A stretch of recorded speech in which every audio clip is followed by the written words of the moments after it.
The Virginia Cable Telecommunications Association and your local cable provider presents Cable Reports.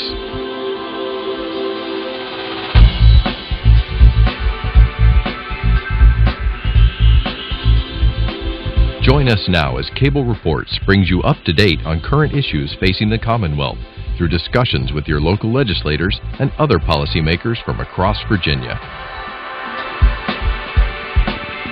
Welcome from the General Assembly in the City of Richmond. I'm Woody Evans for Cable Reports and Comcast. We're pleased to have with us today four esteemed members of the General Assembly. Senator Henry Marsh, welcome, sir. Thank you. Senator John Watkins, welcome to you, sir. Thank you. Delegate Jennifer McClellan, good to see you again. Good to see you, Woody. Delegate Joe Marcy, good to see you again, sir. Thanks, Woody. Good to be here. We're going to start with the House of Delegates and ask you to talk to us about an issue of some significance that you're very involved in.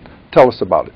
Well, first again, thanks again, Woody, for having us. I think it's a great opportunity to share with the public what's going on. One of the bills that I've introduced in the very first day of the General Assembly session, is a bill to ban the sale and public possession of these assault rifles and these high-capacity magazines.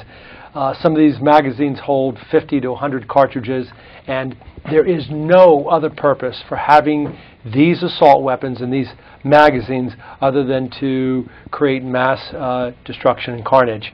I mean, it's not used for self-protection. It's not used for target practice. It's not used for hunting. And I've heard the adage many, many times, it's not the gun, it's the person with it. With respect to these assault rifles, it is, in fact, the gun. And, of course, this is an issue of national importance as well. Sure. Look at what happened at Columbine or Virginia Tech or Aurora, Colorado, the massacre of those young children in Sandy Hook Elementary, all involved assault rifles. There is no need to have that weapon other than on a battlefield. And I'm sure your colleagues will have some comments along the way. Delegate McClellan, tell us about some of the issues you're involved in. Sure. One of them, every year the Legislative Black Caucus has supported the automatic restoration of rights for nonviolent felons when they've completed their time. This year the governor put his weight behind that constitutional amendment, as did the Attorney General and the Lieutenant Governor. Unfortunately, this morning on the House side, all of the bills that would do that were killed in a subcommittee at 8 a.m. this morning. There are still some bills in the Senate, and hopefully we will be able to prevail or at least move that issue forward. It's a matter of fairness. Once you have served your time, paid your fines, there's no reason why you shouldn't have your rights back, and Virginia is one of only 2 states where that's not automatically done. Now, what subcommittee did that initiative fail in? It was the Constitutional Amendments Subcommittee of Privileges and Elections. And it would be required to go to the voters if it were passed as a constitutional amendment. That's right. Constitutional amendments have to pass the General Assembly twice with an election in between, and then would go to the public. Good, good. Well, good luck on that Thank endeavor. Senator Watkins, good to see you, sir. Chairman of the Finance Committee. I think there's a lot of activity on your committee, and there are a lot of issues that will come before it this year. Well, I didn't get that promotion. I'm Chairman of Commerce and Labor. I'm on the Finance Oh, okay. My mistake. Yes, right. Now, my big issue this year is transportation. We have been without adequate approach to the issue of transportation since about 1986. The value of the transportation dollars has diminished because of improved mileage, inflation.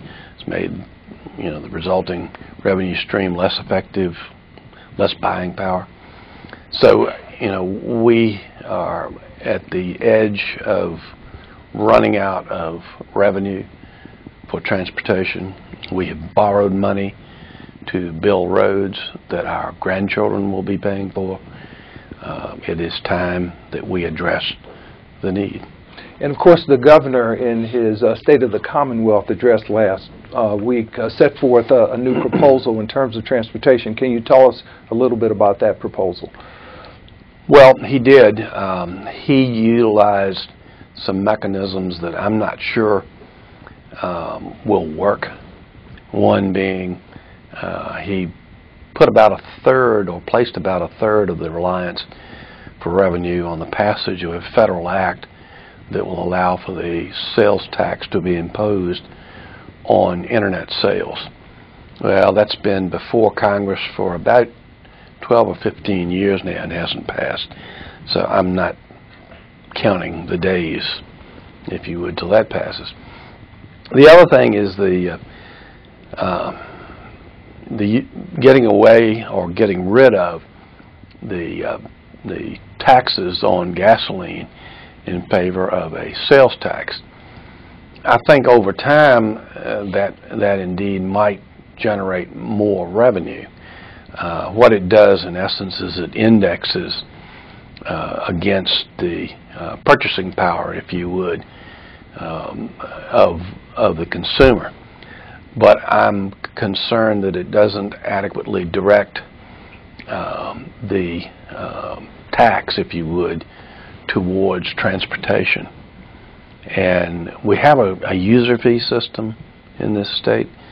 We have had a user fee system ever since the 1930s, and it has served us well to this point, and I'm just not adequately influenced to move away from that right now.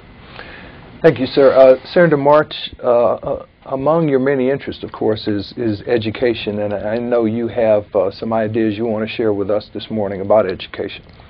Yes, particularly K-12 education. K-12 education is the feeder system for community colleges.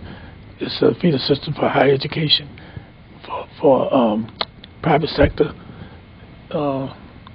economic development. And I'm concerned that our K-12 education system does not have the flexibility it needs.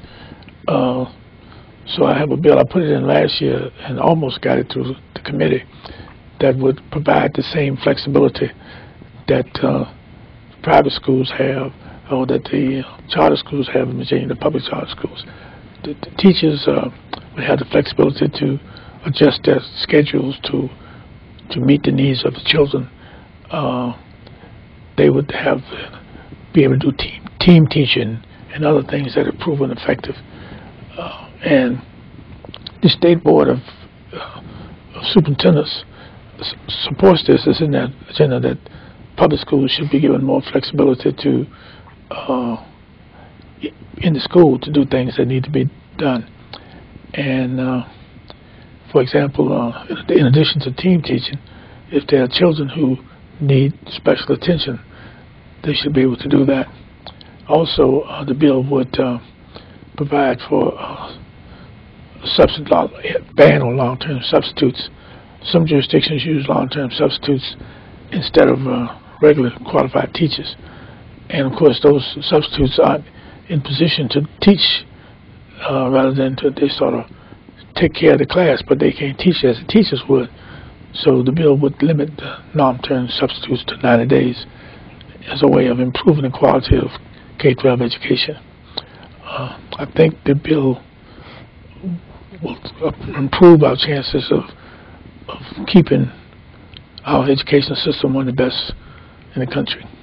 Delegate McClellan, since transportation is such a huge issue to the Commonwealth, what do you think about the governor's proposal?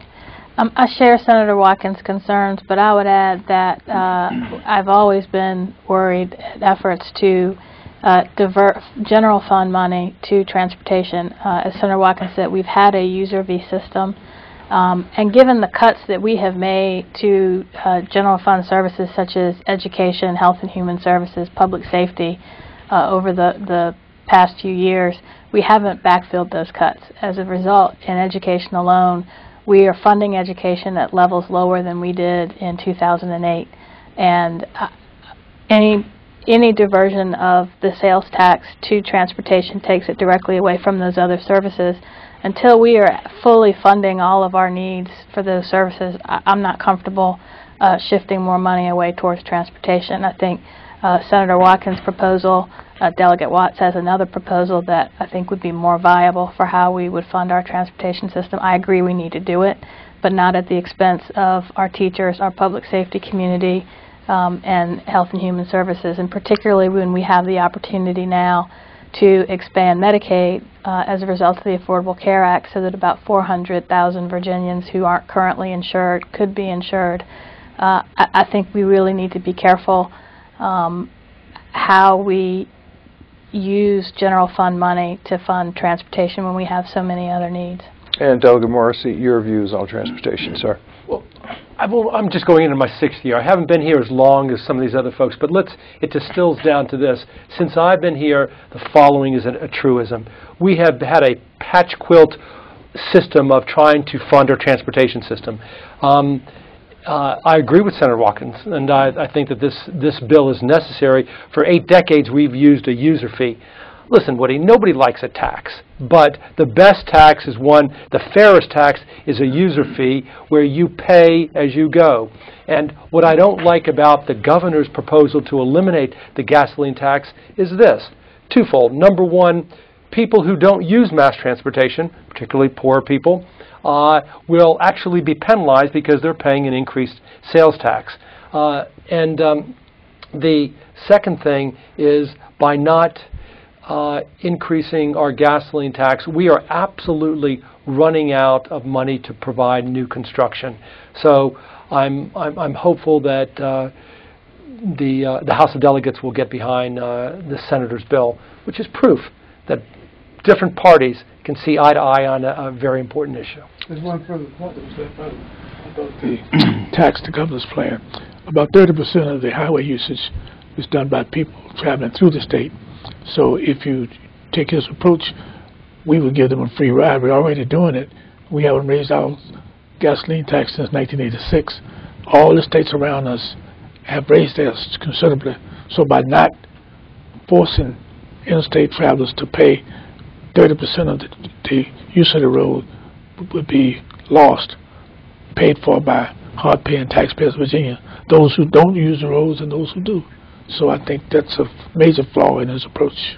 And Senator Watkins, excuse me, what about other sources of revenue? I think you have a bill in that would, assuming the moratorium is lifted on uranium mining, tax the milling and mining of uranium in the Commonwealth? Well, yes, and the Commonwealth has been dealing with this subject matter on and off for about 30 years. Actually, I was on the first commission or subgroup of the Coal and Energy Commission that looked at this almost 30 years ago. It's a highly emotional issue.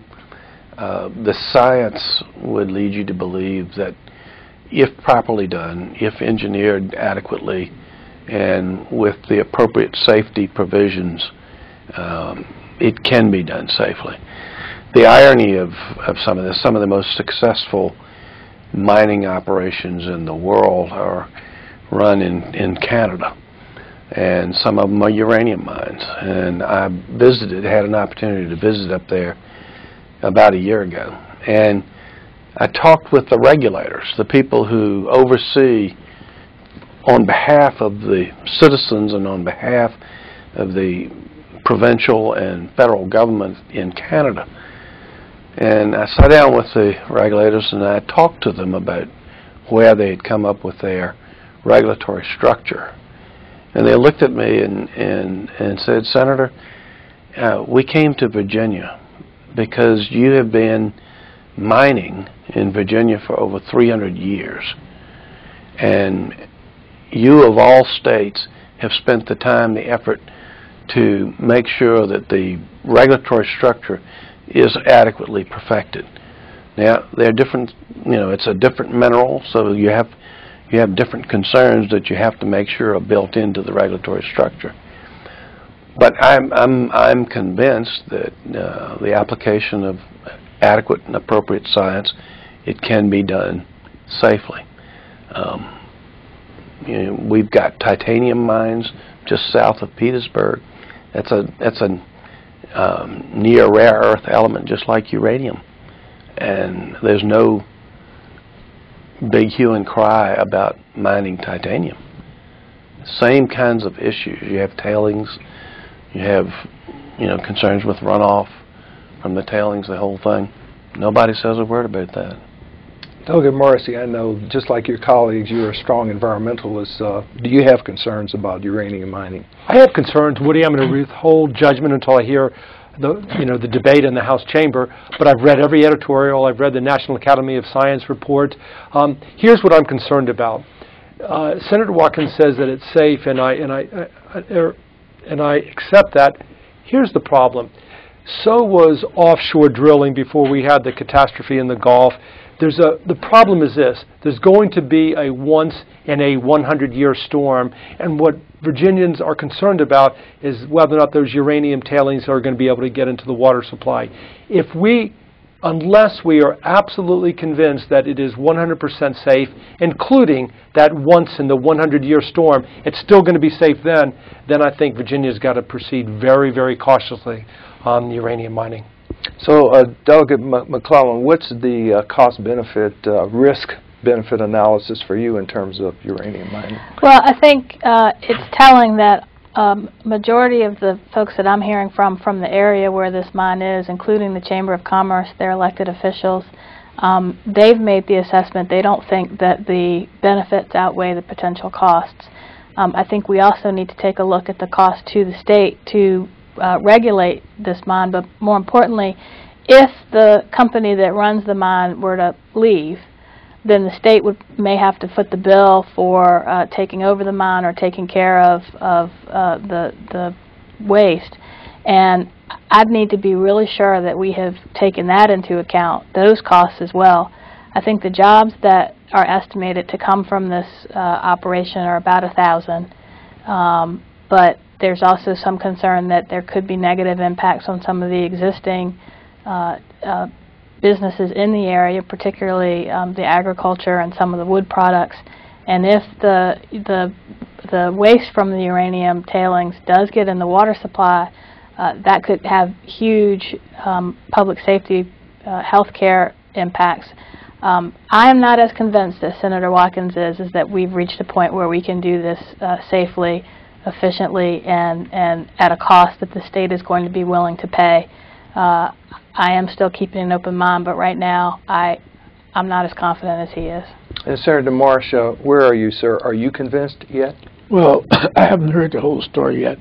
I lived through the Keep On incident, which almost messed up Central Virginia for many, many years. Tell us a little bit more about that for our viewers. Yes, one of the chemical plants in Hopewell had a spill into the river, and Judge Merge had a major problem. He finally fined the company a lot and tried to correct it, but Virginia Beach depends on the area where the mine is located for its water supply, and other areas down on and the water supply, the people in the immediate area. If something goes wrong, and it can go wrong, notwithstanding all the regulations, then it would perhaps endanger our water supply. We can't do without that for many parts of the state. But again, I'm willing to be convinced when the evidence is presented. But I'm concerned about the environment. The millions of years the earth has been here, and I don't want it messed up on my watch, so they will have to convince me. If they do, then I certainly would consider. Let's talk a little bit about I think go I ahead. should get a little bit of rebuttal. Go right ahead. You know, we do worry about the environment, and it's a matter of concern with regard to the environment on this particular mining type of operation. But much, much bigger than that is the fact that it is an energy source that is the cleanest energy source we have. Nuclear energy, by far, is cleaner, and on an operating basis is the least expensive types of energy you can buy. Now, the plants cost a lot to build. Capital outlay side is big, but you don't have to worry about emissions. 53% of all of the electricity generated in this country is generated from coal power, coal-fired power plants. We have had to invest huge, tremendous sums of money to adequately capture CO2 and other particulates that are emitted into the atmosphere by other forms of energy production. Nuclear doesn't give you that problem. If you look around the world, even the areas that have had major problems with plant functions, and even areas where they do major mining of uranium, the number of deaths, the number of adverse health effects recorded is minimal, if any. The only nuclear meltdown that had any consequence was Chernobyl in Russia. And that engineering was flawed from the very beginning. So there is a cost benefit that you have to weigh. And do you want to clean up the atmosphere? Do you want to reduce the heating that is caused by carbon fuels producing our electricity?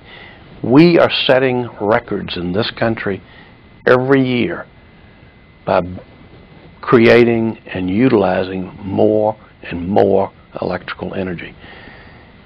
Nuclear is just one piece of it. Renewables are another piece of it. And we need to concentrate on renewables too. But even they take carbon fuels. These are huge economic issues for the state, obviously, and I know you have well-founded views on them. How do we negotiate these complicated issues? Well, first, let's agree upon what we agreed. Senator Watkins is right that nuclear energy is clean, and next to renewables, it would be a great source of energy, and I would have absolutely no qualms. But here's what it's going to distill down to: is it safe to mine that uranium that are going to fuel those nuclear energy plants? That's the key. And there are other areas in the country and in the in the world where we mine uranium. But the key is, in those areas where it's mined, is there the same possibility of the tailings getting into the water supply? So that's what it boils down to. And I go back to, unless I can be assured that it's going to be safe in that once in a century storm, then it's not going to be, the risk benefit, it's not worth it. I mean, the environment trumps almost everything else, every time. Delegate McClellan, let's focus back on some educational issues. We've seen soaring tuition rates at our institutions of higher learning. Our community colleges are very important. Obviously, K through 12 is critical to the development of a well-educated, highly trained workforce. What does the Commonwealth need to do to ensure that businesses want to locate here as a result of that? Well, I think we do need to focus more than we have recently on our education system to ensure that we're meeting up to the promise in our state constitution that every child has access to a high-quality, free public education, and that our universities are turning out students who are ready to work in the workforce. I think my biggest concern, and this was reinforced in the Education Committee today, is while other countries are focusing on the American characteristics of creativity and problem solving in their education system, we're turning away from it and turning more towards rote memory and teaching to a test. We need to get back to teaching critical thinking skills in our schools, giving our schools the flexibility to deal with the specific problems that they have, and funding our schools at a level where they can meet all of their needs. On higher ed, the reason tuitions have soared is because we have not funded our institutions at levels that we used to, or that some of our sister states do. And as a result, we've forced their hand. They've had to find money elsewhere. So those are just a few of the things that we need to do. There's a lot more that we could spend probably a whole hour talking about, and I know we don't have that kind of time. Senator, go ahead. A word about the celebration that Virginia's undergoing. We've already initiated a 2-year celebration of the sesquicentennial of the passage of the 13th Amendment and the Emancipation Proclamation Declaration. And the General Assembly charged the Martin Luther King Jr. Memorial Commission to lead the state in a 2-year celebration. One of the features of that would be an Emancipation concert on April 13th. And we're asking everyone in the state to participate. It's a free concert due to the generosity of the public and the corporate community.